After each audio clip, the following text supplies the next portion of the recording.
Yes, now we are on the Unit 6, All the World's a Stage. And this story is by, this play drama is by the about different aspects of drama and its influence. In this section, you will read an excerpt from the play The Dear Departed Means Dead, which is an interesting study of the roles and performances that people often enact in their lives. We generally do it in our lives also. How we behave and all is everything. Whatever we see in movies is also people is in the daily life. So this is a story play by Stanley Houghton, an excerpt from The Dear Departed by Stanley Houghton. Okay, Houghton, Stanley Houghton. In this Dear Departed, Stanley Houghton is from 1881 to 1913, born at Ashton upon Mersey, England. William Stanley Houghton was a famous English dramatist. He was one of the best of a group of realistic playwrights often called the Manchester School. In his every play he sought to present an idea. He was a prominent member of a group of playwrights known as the Manchester School of Dramatics. He was influenced strongly by Ibsen. His plays are set locally in northern England but represent universal aspects of human nature. Houghton left his office job in 1912 to become a full-time dramatist and moved to London. Here he became a part of the city's dramatic and the literary culture. The following year he moved to Paris where he started to write a novel entitled Life. His one of the famous books is Hindle Wakes, and the other works done by him are Younger Generation and many more. So the characters of the dear departed. When someone gets departed, we say that dear person has departed, means death. Sisters are Mrs. Slater and Mrs. Jordan. Their husbands are Henry Slater and Ben Jordan. Then we have a girl of 10, daughter of Amelia and Henry Slater. Her name is Victoria Slater. Grandfather of Victoria Slater is Abel Merriweather. About the characters, Abel Merriweather. Abel Merriweather is over 70. He is a bright and vigorous with a twinkle in his eye. He believes in eating, drinking and being merry. He is frank and straightforward. He takes the wise decision of disowning his children and start making his life more comfortable, remarrying at the age of past 70. Amelia Slater, she is the elder daughter of Mr. Abel Merriweather. She is a greedy, stingy and materialistic woman. Mrs. Slater can stoop down to any level to satisfy her greed. She is a dominating wife and a vulgar woman, prepared to do any amount of straight talking to get her own way. Elizabeth Jordan, she is the sister of Amelia Slater, the second daughter of Mr. Abel Merriweather. Like her sister, she too has no feelings for her father nor for her sister. She is stout, complacent, impassive and has an irritating air of being always right. Henry Slater is Amelia's husband and is far more scrupulous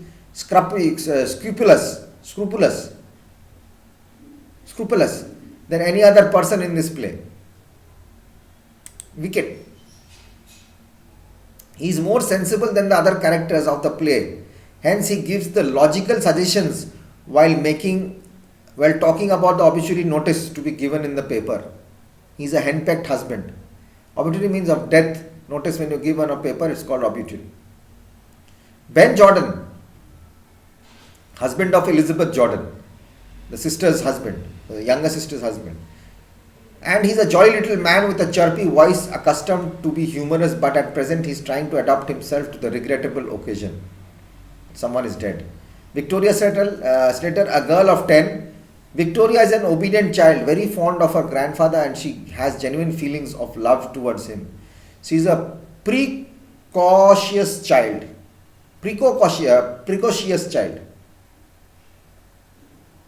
The presence of this young girl in the play comes as a whiff of cool breeze in the stuffiness generated by the adults. Okay.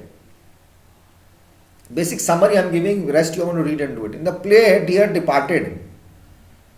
The Dear Departed, Stanley Houghton satirizes the degradation of moral values in the British middle class. In trying to grab the things belonging to their father, the children completely disregard modesty, decency, and obligation towards their family. In the beginning of the play, Mrs. Slater goes to offer something to her father, Abel Merriweather, and finds him quiet and cold. Not responding at all. Excuse me. Not responding at all.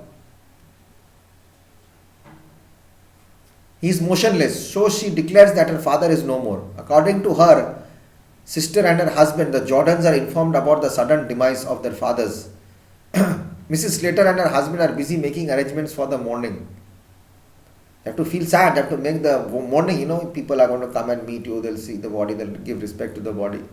They are expecting the Jordans to join them. They start up the various belongings of their father. They start using the various belongings of their father. Whatever the father had, they started using it. Victoria, daughter of Mrs. Slater, does not like all this, but reluctantly she is helping her parents in these matters. Victoria is asked to keep a watch on the main door to inform her mother about the arrival of the Jordans. Mrs. Slater is not willing to share her father's belongings with Mrs. Jordans. When the articles are being shifted, the Jordans arrive, the family members start a detailed conversation on the deeds of the deceased father, planning the details of the obituary announcement in the papers and the insurance premium payment. They start a discussion over the distribution of their father's belongings among them. Person is not dead, just dead, and they're starting to decide what we are going to get, what is going to happen, what will not happen. Surprisingly, at this point, the play witnesses a turn of events. Victoria, who has been sent to the grandfather's room, returns very scared. She tells everyone that grandfather is alive. To everybody's surprise, grandfather is seen coming downstairs. He is surprised to find the Jordans over there too. No one dares to tell him that he had been declared dead. While taking tea, the truth comes out and he gets to know how his daughters have been in a hurry to divide his possessions among them. On knowing the harsh reality, the grandfather decides not to live with any of his daughters. He even expresses his final intention to change his will. He declares that he is going to give everything to Mrs. Shorrocks, who he will marry. He feels that by marrying Mrs. Shorrocks, he will have someone to look after him wholeheartedly without considering him to be a burden. Okay, so you want to read this and try to do it.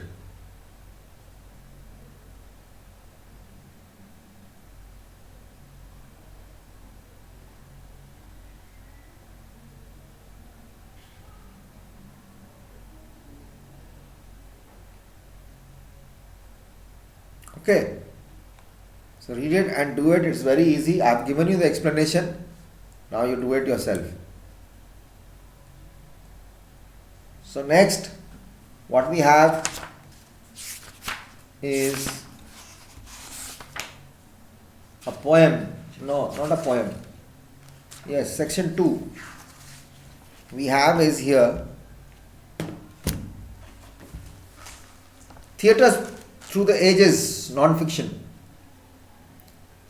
People in nearly every country and in every age have performed plays, but not every stage looks the same. Amphitheatre. The ancient Greeks and the Romans first used this type of stage outdoors to put on plays for festivals. The stage itself is a round or curved, and the seats for the audience are curved around the stage. Amphitheatres nowadays can be outdoors or indoors. Stages in the middle, you have the half circle and all rises up, so you can watch everything. Some few cinema halls have amphitheatres, inside or outside. Then we have the proscenium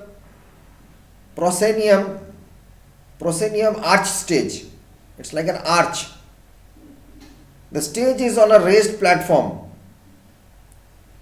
The audience can look at the play through a picture frame, which is called the proscenium arch. There are curtains which can be raised and lowered or pulled across the stage. The audience is separate from the actors. Sometimes they are even further away, as there is an orchestra pit between the stage and the seats. Like a house door, arch. Curtains will either come the sideways or they'll come down, and they are far away from the stage is a bit high. And amphitheaters, the stage is down and the seats are all on top. Thrust or apron stage. This type of stage is like a proscenium arch stage, but it comes further out into the audience. The apron is the part of the stage. It's like an apron which you wear while cooking. It comes out. See the stage, like when you have these fashion shows and all, they are called thrust or apron stage. Is the part of the stage which is not covered when the curtains close. This apron can be extended using rostra blocks. So the audience can be seated on three sides at the stage. People watching the play are much closer to the actors. It can be a play, it can be a fashion show, anything. Theatre in the round. In this type of theatre, the stage is encircled by the audience. The actors are seen from all angles and the audience is much closer to what is going on. Obviously, there cannot be a huge scenery which would obscure the audience's view. Whatever, there will be no scenery, because if a scenery is put, then the people sitting at the back won't be able to see what's happening. Generally, circuses and all happen in theatre in the round. Okay? Lecture style, I'll come back in the next video.